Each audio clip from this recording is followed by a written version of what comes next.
3 words, 8 letters, 1 meaning. Let's go. Came a long way sitting in a prison, thinking it was the only place that ever fitted. Now Michael won't with us, and you know we got the vision. This is not a competition, man, it's all about the mission. This is down to the rock, you don't stop. The show start on a weekday, right at 7 o'clock. Man, Miles in the booth. All right, so here we are. We're on day 2. Day 2. Day 2. So we had a great first day, and I didn't do any drugs. No. Go team. No, you're good. And you know what? Here's the cool thing about it is that, of course, the thought entered the mind. That's all we did.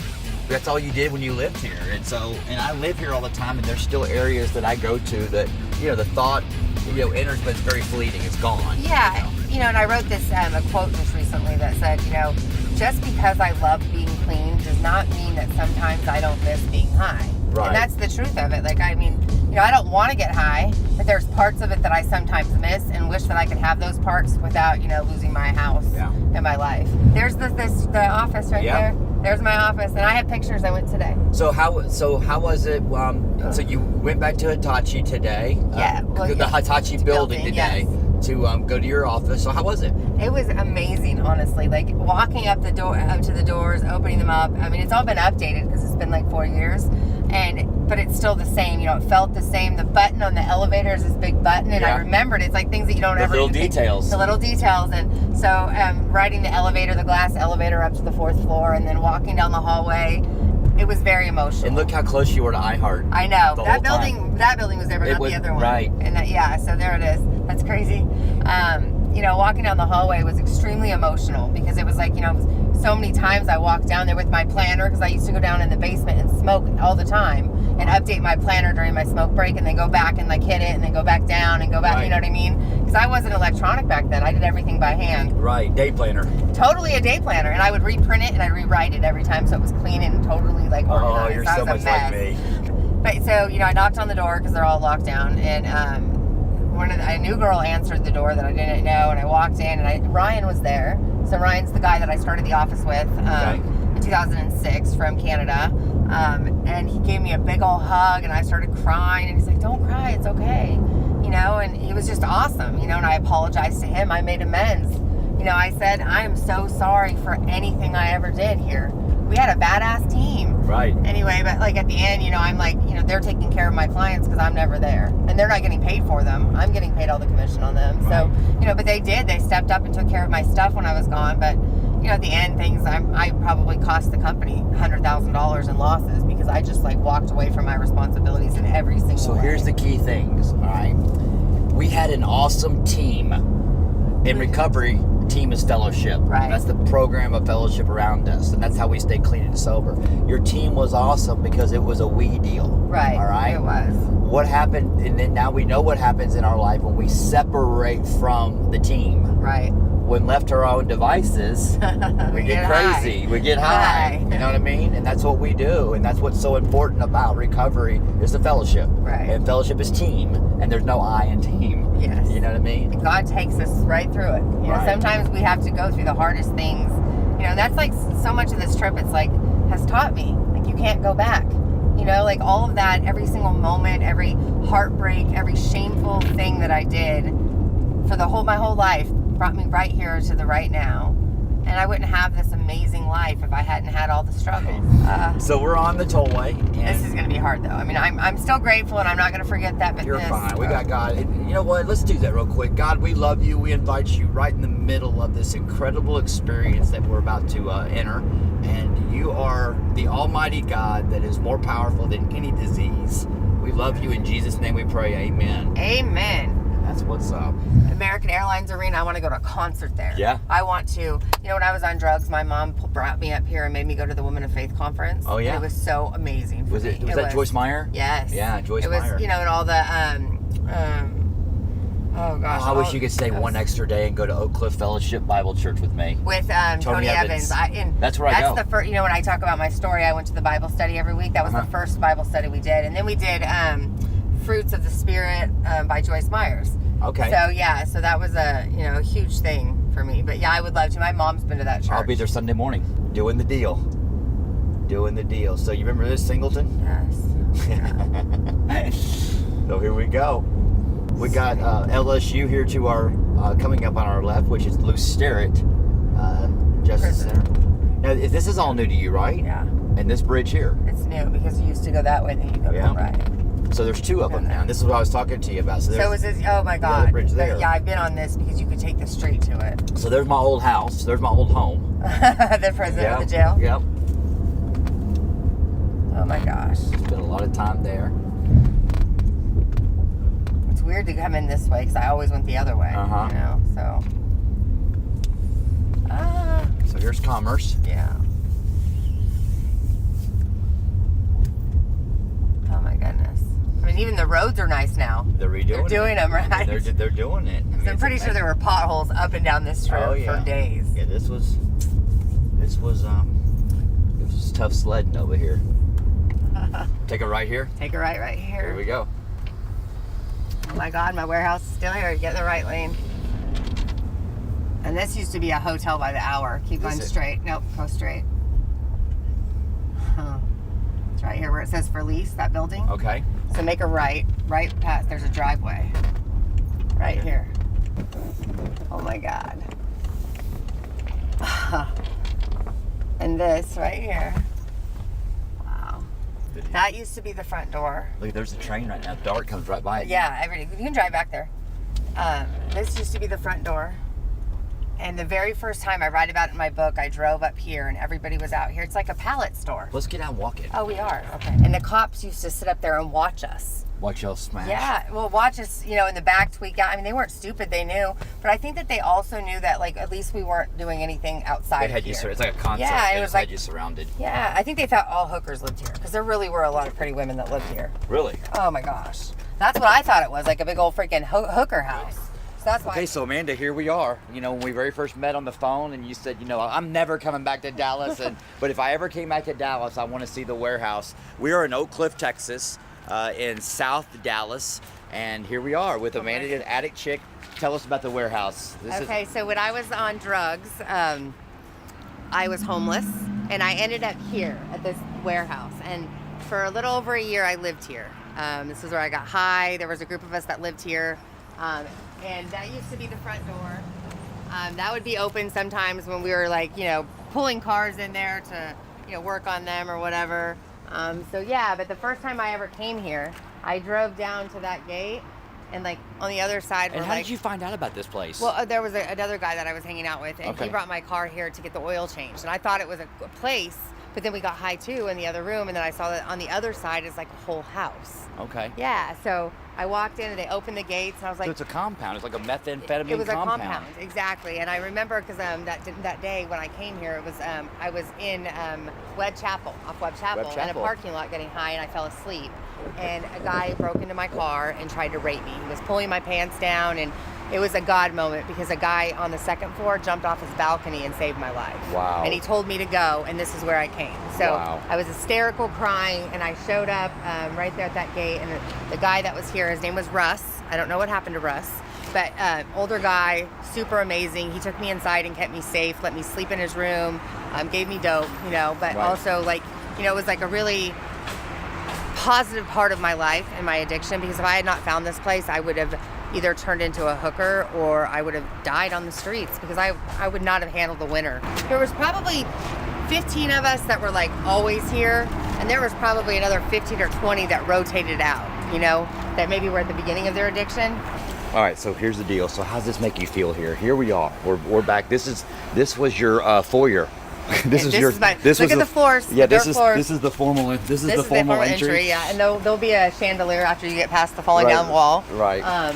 But there used to be like all these tools, and my bedroom was the second on the left. Right. I don't know how I feel right now. A little overwhelmed. A little overwhelmed, but Yeah. grateful that this is not my life anymore. Right. I really am. I'm grateful that, when it's warm and sunny, those are the times I want to get high. Yeah, yeah. Do you know what I mean? Yeah. So here's what we did. We just toured your room, your old bedroom. Yep. And out of courtesy to the building owner, he wants to remain private, but he let Amanda come back in. We won't mention any names, but the same owner still owns the building. So do you know what that tells me? Yes. Holy shit. Yeah. We should get out of here right Yeah, now. we should probably get go. out of here. Yeah, let's go. So we're gonna head out of here. That's insane to me. Huh? That's exactly what's happening. Yeah. We're probably making meth in there. That's crazy, right? Yep. God, nothing changes if nothing changes. Nothing changes if nothing changes. And it even says for lease. Oh, I want to go look in the windows are boarded up. So that used to be the house part. That is the living room and all that part. But, You're all calm and I'm like panicking because I'm like, dope is on the other side of this door. We've got to hey, go. believe me, I know. But you know what? We serve an incredible God because We do. he is a lot bigger than dope. He's walking in our steps before God we is step bigger. in them. God is bigger in all that. And so, and what's amazing is once again, this trip, the title of this trip before you got here was fear, but right when you landed, it's gratitude. All right, so look what we have accomplished. All right, you roll into Dallas. Yep. Okay. We hit our what's called a bucket list, a recovery bucket list. We had a recovery bucket list. Okay, so we started out. We went to Providence. Yep, where it started. Where you built your very first house. Yep. Okay. You had a job working 9 to 5. Actually, you weren't working 9 to 5. You were just working. From 3 to 9. Yeah, you're pinned wide open because you have one speed and that's go. That's go. You know, yeah. And you still do, but now you use it for the glory of God. Yeah. In my opinion, treatment is so great to get the body right. Right. Detox, medical attention. Right. Stop the bleeding. Once the bleeding is stopped, then we go into long-term recovery, and that is to learn to walk again, Exactly. to talk again, to live life on life's terms. That is the hardest part, though, don't you think? That's the detoxing is once you get over the hump, there's a finish line. The thing is it's so easy to get clean. People get clean all the time. That's not the impossible part. People get clean in prison. We get clean when we don't have any dope. It's the staying clean. That's like the mystery, right? Like, how does that happen? Okay, here's the answer. Okay, living life on life's terms. How do I live life on life's terms for me? Okay, this is what's been working for me today. Is I trust God. I keep my house clean, and I help others. It's trust God, clean house, help others. Those three things right there have kept me clean and sober today. Look at this skyline. Oh my God, I love Dallas. Somebody stop me right now. I'm so excited. So why do you feel so good? I feel so good. I feel like some healing. I feel like tons and tons of hope and gratitude. What about grace? The grace of God. Yes. You've been given the gift of grace, and what grace is something that we are given and we don't even deserve it. Well, my first tattoo when I got clean was by grace. I got it on my neck right here, Yes. my collarbone. Yeah, it's underneath this dragon because it started bleeding. So I didn't have a lot of money, right? So I got a cheap tattoo like a dumbass. Do you know people say that to me all the time? Like, you're a badass. You've got this badass life, and it's like, I really do. Yeah, you do. I'm very blessed. I mean, I fell in love. I've got a man that's like loves me very much, a godly man. Yes. I have a great relationship with my child. Yes. I have a great relationship with my family.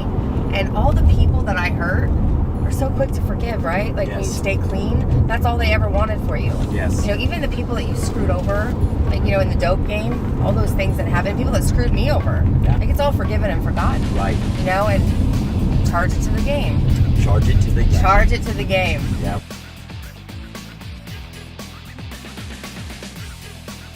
Hey, welcome to the show, and this is night 2, day 2 of an incredible week. We have in studio Amanda Daniels, Addict Chick, and it's been fun. And if you're joining us, if you missed last night's show, and I know we've got a new following, we're on iHeartRadio. We are a radio show. I have to remember that. And we get so much traffic on social media, but we're on 1190 Talk Radio, iHeartRadio. Download the iHeartRadio app and check us out, because this show right here, we talk about drug addiction, my personal experience. We talk about alcoholism, my personal experience. We talk about hurts, habits, and hang-ups. But most importantly, and what I'm so blessed, I have such great people around me in Dallas like Deandra and local celebrities here that have supported me to remove the stigma of what's put on us in addiction, because addiction kills 115 people a day, the opioid crisis and chemicals. But we talk about solutions. That's what we talk about on this show. And we provide spiritual solutions for human problems. And it's been powerful. It's been a great journey. And I've met some great people. And Amanda, just to kind of get everybody re-caught up, has come in town. She is one of the an incredibly, world-renowned advocate for recovery, #1 selling author for Addict Chick.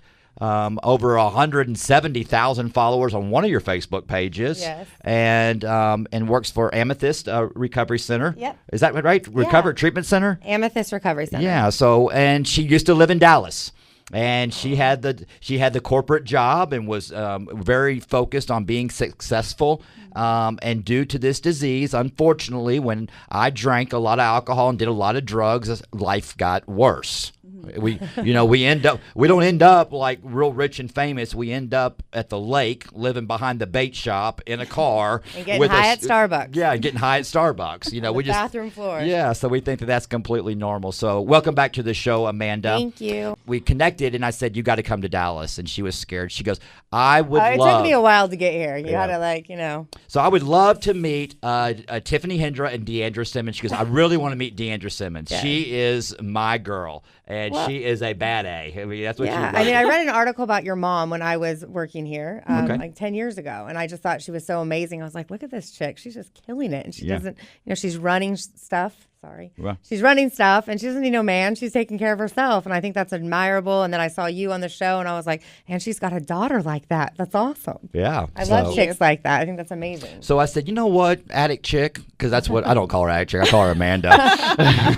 But I said, you know what, Amanda, let me see what I can do. And I literally, and that's the great thing about Deandra. When we hung up, I texted her. We were just talking on the phone, and then she reached out, and I texted you back, and she said immediately, she said, no problem. I can't imagine what you went through because I've read a few things and talked to Michael about it. And the fact that you're here today and what you've done with your life is such an amazing testament because a lot of people never talk about it. And when you don't talk about it, you can't help anybody. But when you talk about it, then you open the door to be able to share your story and help someone else who's hurting. And that's why I admire you so much. Oh my gosh! It's not about what you did or what you've been through. It's about what you did with that experience. Oh, that means a lot. Thank you. And so we've much. talked about these things. And I'm sorry I'm emotional. I've had a hard day, but it's everything you go through. And I was talking to my best friend. She's here today, Sydney from high school, in the car, and I said, I've gone through so much in my life, and I said, it's been so hard, and it's just I don't know when I'm going to stop going through the hard times and I'm going to go on the other side and feel the joy and the sunshine on my face. And I know it's worth it because when I was little, I knew I had a big purpose, but I knew it was going to be hard. And it's everything I've done in my life has been hard. It's never been easy. But then the one person like you that says there was something I heard you say or you inspired me, that makes it all worthwhile. And I just know that there's a reason for all of this. Everything I've gone through, I know God has a purpose in my life. He always says, everything works together for good for those who are called according to him and for according to his purpose, something like that. I paraphrase, Romans 8:28. Right. And we were talking about that in the car too. So I always have to believe that God has always had a plan for my life. And no matter how hard it gets, I cling to him, I trust in him, I rely on him, and do I fall? You bet I fall. Mm-hmm. And then today, we went and visited where it all went down. Yeah, and in your mind, Oak Cliff, we would talk on the phone, in her mind, Oak Cliff was still the hood. Right. And I'm telling her, I'm like going, it's Bishop Arts now. I mean, this thing is... It's cool now. It's cool. I could not believe it. Yeah. There's still that little patch, though, where the warehouse is, and it's a little bit not... So like let's walk Bishop through Arts. that. Let's walk through that today. Well, today was a great day. Today I decided not to have expectations. After yesterday, I kept expecting to feel something or react some way, and I didn't. So today I went into it with no expectations, and I started off in the office that I built over here. I got to go back, and it was emotional, walking, taking the elevator up and walking towards my office. And, for 7 years, I walked down that hallway and going back to see the people I worked with and started the office with. And, it was emotional, but I learned something. Something really important. You just can't go back in life. I made mistakes, but all those mistakes brought me to this moment and this amazing life that I would never have had if I had not been a drug addict. Right. I lost a career that I, worked my whole life for. But in the end, that stuff wasn't important. Like, this is important. I found God. I have a relationship with my son and my family. I'm clean and I'm a better person for it. So, despite everything that I lost, I still leave a legacy because the people that I hired are still there. They're still running it. They're still killing it. And I'm proud of that. So, Right. But you can't go back. I love Dallas. Well, and so, and Deandra, this is the cool thing that we talked about. When we're in our addiction, and if we were not healthy and we came back to that situation, we go to the old house that we built, all right? And when I'm sick, it is they took it away from me. It's their fault. I don't take any ownership in it. Right. Okay? And there's no God in my life. So everybody's doing it to me. All right? Everybody's against you. Everybody, Yeah. right. Right. Everybody's against me. I'm not going to go back to that job because they fired me, and I hope they go downhill and go out of business because they need me. I'm important. All right? And that's not what's happening. You know, we got gratitude. At first, we were in fear. You know, Fear. and as you notice, we're saying we. This is the we program. That's what we do. We help each other. We lean on each other. And so that was what was so cool is that a lot of gratitude. Then we go back to the warehouse today. What a And- crazy Yeah, experience. this is cool. Oh my gosh. So we got Such a Bob Cannon with us doing video, and we drive up on this warehouse, and I'm like going, Amanda, they're still running game in this place. And so we're walking around this thing. We got M2 The Rock t-shirts on. And we're like outside filming, like doing a little interview in front of it, taking pictures. And, you know, somebody had asked me, does it look the same? And you know what? In my mind, it used to be this magical place that I lived, but now it just looks like a really sad, broke down building on the side of the train tracks. Yeah. You know, and it, like my perception is different. So, you know, and then we walk in and we go and ask them if we can come in with our cameras. And what happens, Michael? Why don't you tell No. them? They said absolutely not, and you know, and It's so not a good time. They said this is not a good time, which is the first sign. Who was and in there? There's two people that were working like in the Bay Area. So I was like, can I just come in and take a picture? Like I used to live here. Like let me in, you know. The dirt floors everywhere, you know, the foyer look, you know, the same, dirt everywhere. And so he's like, fine, come in, but no cameras. So I walked in and yeah, there's we couldn't go past a certain door, which means there's still activity going on. And all I can see in my head is Judge Bennett saying the last words she told me when she set me free, Michael, no girls and no drama. And that's all I can hear in my head. I go, we got to get out of here. So we left immediately. So there's people living behind a wall or Yes. certain. So and is this it like life- set up like an apartment or like a house? Well, or when how's I it- lived there, it was like, you know, 7 or 8 bedrooms, and we all rented rooms, or, you know, we all lived in different rooms. So it was like a safe place to. Trap house. So Trap you go there house. and you stay high, and you Okay. just go in there and you shoot up, and it's a safe place where you can shoot up, and everybody's there getting high, and it's dirty. I mean, it's where this disease takes us, Right. And dirt floors. So the neat thing about it is that we got to visit that in sobriety, and we left there with a lot of gratitude, saying we never have to feel this way again. And I We never have to live there. And again. here's the symbol of it: everybody's got that dirt floor trap house in their life. Yeah. Right. You know, Always it- something that you've done or experienced that you're Right. not proud about, or you it could or be you on don't Beverly wanna- Drive. It's just where we are spiritually and emotionally. Yeah. You know, let me throw something out here. I'm gonna take some risk here. All right, gosh. here we go, and we're gonna have a little group session here. let's even have a group let's session. have a group session here. Okay. All right. Here are the facts that I've learned as used to be a chronic relapser. And we talk about this, and I get people like Fox News and all these people call me to interview me to do stuff about recovery. For me, heroin, fentanyl, cocaine, whatever you want to call it, all these drugs will not kill me, okay? The number one offender that kills drug addicts and alcoholics is what? Resentment. Resentments. Really? That's what kills us is resentments, all right? And so resentment is a result of unresolved fear. So let me walk us through this. So when I get in the feeling of fear, if I don't do anything with fear, it turns into a resentment. If I don't do anything with the resentment, it turns into anger, then it turns into rage, then it turns into paranoia, and then isolation. All right? That's my pattern. And in order to make those feelings go away, my solution to fill that vacuum up, I filled it up with chaos. And I would fill it up with this chaos, and I would fill it up with drugs and alcohol because I have an allergy. I do have a disease. The phenomenon of craving occurs, and I can't stop. All right? So I want to stay there. All right? So I'll start with you, Amanda. When you get in fear today, all right, in recovery or resentment, what are your tools that you use to get out of it? Fellowship, praying, God. You know, I always try to think to myself, you know, what would God really want me to do here? You know, do I make some wrong choices still? Yes. You know, I knowingly make them sometimes. But, you know, I pray a lot. Right. It really gets me through those moments. What do you mean by fellowship? What's that mean? That's a cool word. I used to use those cool words. Hanging out with a bunch of you crazy drug addicts. There you go. Talking to you, reaching out to you, confiding in you, and getting support from all of you. And another thing is well, for Deandra, before I go, what do you resentment, fear? What are the tools that you use? Because resentment doesn't discriminate. You know, you could be a well-known actress. You could be a $2 needle junkie on Zane and Beckley. We're all the same. You know what I mean?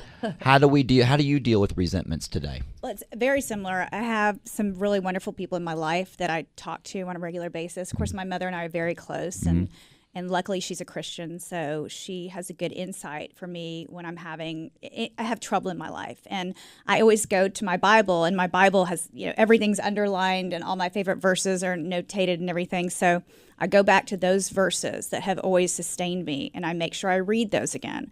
And if it's a resentment or a fear or somebody in my life that has hurt me, I go to Psalm 118. That's very powerful as far as, feeling that God is on your side and you're precious to him, and God will fight your battles for you, and you don't have to fight them because God is the one who is responsible for taking things that have hurt you or people that have hurt you. It's vengeance is mine, says the Lord. And if you'll let him do it instead of lashing out yourself, it'll be such a blessing in your life because it's really his to bear and not your cross to bear. But I pray with my mother. I pray with my friends. I talk to my friends. But it's only a few people in my life that I can trust to share things with. Of course, there's people in my life every day, like my assistant Jordan, and she hears all of my complaining and all of my crying and all of my problems. And luckily, she's very mature for her age. So, but there are just, a few people. I think it's very similar, but also the inspiration, the prayer, the reading inspirational passages, and most of them are Christian books. Right. And so it's fellowship. It's one person and working with another, and that's so powerful. What a great tool that is, and I do the same thing. Right. And that feeling. What's happened is, and I want everybody to learn from this, is that this is the power. In fact, this is a perfect example of fellowship and how psychotherapy works, if you want to call it that, or if you want to call it step 2, a power greater than ourselves to restore us to sanity. It's the fellowship of people, because what has happened here is Deandra Simmons over the last 50 minutes and Amanda this week, coming to a place that was scary to you, the two of y'all right now in this last 50 minutes have gotten out of self. And I say this, it's pour me a drink. And that's scary because what I do is I think everybody's doing it. And so what's the solution to this? And I'm talking to a friend of mine right now who's in a depressed state, and it is make your bed, or it can be fold a towel. Get your feet moving. It can be that when they're that low and that dark, but get in movement, go help somebody. Go help somebody. You have told me that before. Go help somebody. Go help somebody. Get out. Go do something for somebody else. And Deandra, I want you to know something. I told you something. You've helped this lady here. Yeah, you're super inspiring, girl. I think you're awesome. You mean a lot to this lady here, because that was the first thing that she said to me on the phone. And she goes, "I'm not a starstruck person, but I want to meet Deandra Simmons." Thank you. Okay, awesome. And you need to know things like that. And it's a friend telling you, because when you and I talk on the phone, you're so hard on yourself, and you need to be nice to Deandra, because Deandra is a great person. So awesome. Thank you. I got 3 words. I got 8 letters, 1 meaning. I love you. Have a great weekend. Good night. I love you, Mom. I love you. I'll call you in a minute. Yeah.